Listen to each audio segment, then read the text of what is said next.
মায়াপুরে ইস্কনের গেটের সামনে দাঁড়িয়ে আমি তোমাদের সাথে কিছু কথা বলতে চাইছি। ভিডিওটা কি বলো তো, পুরোটা আমি এখনই দেখাতে পারবো না, কারণ ভিডিওটা বড় হয়ে যাবে।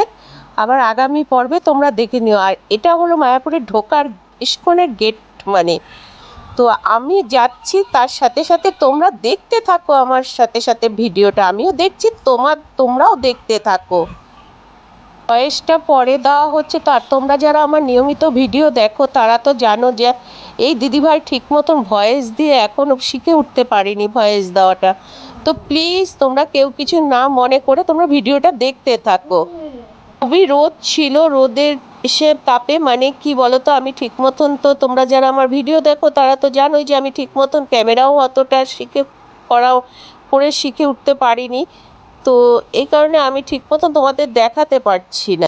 আমরা মায়াপুরে ইস্কনের ভিতরে যে প্রসাদ খাবো, সেই প্রসাদের কুপন কাটা হচ্ছে এই জায়গাটা। দেখো দেখো লাইন দিয়ে কিভাবে সবাই কুপন কাটছে। আর কি বলতো, আমি তো তোমাদের দেখানোর জন্য ব্যস্ত, পরে জানতে পারলাম 80 টাকা করে কুপন কাটা হয়েছিল। তো আগামী পর্বে তোমাদের দেখানো হবে যে আমি কোথায় বসে খেয়েছি।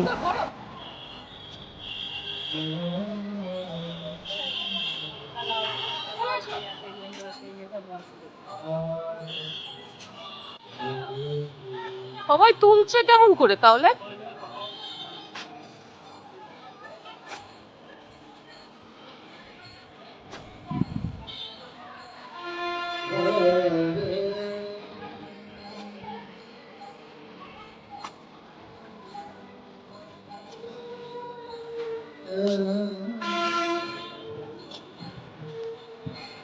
এদিকে কি রোদ, এখানটা দেখো কি সুন্দর আবহাওয়া, খুব সুন্দর ছায়া একটু পেয়েছি। আর তোমাদের কাছে চলে এসেছি কথা বলার জন্য।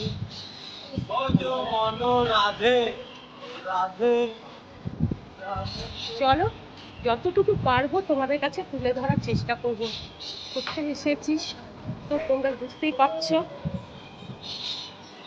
বন্ধুরা খুব খুব রোদ, রোদে কিছু ঠিক মতন দেখাতে পারছি না। প্লিজ একটু কষ্ট করে তোমরা দেখে নাও। আমি যেমন নিজে কষ্ট করছি তোমাদের দেখানোর জন্য, তোমরা একটু কষ্ট করে দেখে নিও।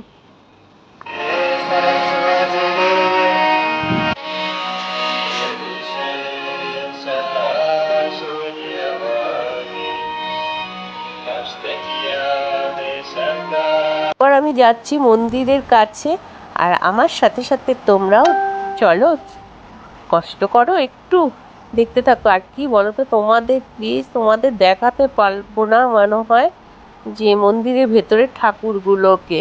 প্লিজ তোমরা ভিডিও শেষে একটা লাইক, কমেন্ট, শেয়ার আর সাবস্ক্রাইব করতে ভুলে যেও না। প্লিজ প্লিজ অনেক কষ্ট করে তোমাদের কাছে একটু তোমাদের দেখানোর জন্য। দেখো আমি কত কষ্ট করি জানো না তো। আমি তো নিজে আগেও বলেছি, এখনো বলছি যে আমি সেরকম ক্যামেরা করতে পারি না, কিন্তু তবু আমি চেষ্টা করে যাচ্ছি আমার সাধ্য মতো। কত কত কষ্ট করে আসলাম এই গরমের মধ্যে যে আমার বন্ধুদের আমি এমন একটা ঠাকুর দেখাবো, কিন্তু দেখো খুব খুব খুব খারাপ লাগছে। কিচ্ছু করার নেই। মন্দিরের ভেতরে কি বলতো, অ্যালাউ নেই, মোবাইল অ্যালাউ নেই। আর এখানে দাঁড়িয়ে একটু তোমাদের সাথে কথা বলে নিচ্ছি, মোবাইলটা অ্যালাউ করছে না। আমার খুব খুব খারাপ লাগছে। আমি তো নিজে দেখবো, কিন্তু আমি তোমাদের দেখাতে পারবো না। তো কী করবো বলো, নিয়ম মেনে তো চলতেই হবে। রুলস রুলস, তাই তো বলো। মন্দিরের ঠাকুর তোমাদের দর্শন করাতে পারলাম না, খুব খুব খারাপ লাগছে আমার। তো চলো আমি এখানে এই আশেপাশেই কোথায় আছে জুতো রেপ তুলে তারপরে আমরা মন্দিরে প্রবেশ করব। আর মোবাইলও জমা রাখতে হবে, জানো তো। চলো, ভিডিওটা যেহেতু বড় হয়ে যাবে এই কারণে পুরোটা তোমাদের কাছে তুলে ধরতে পারলাম না। আগামী পর্বে তোমাদের কাছে পুরোটাই তুলে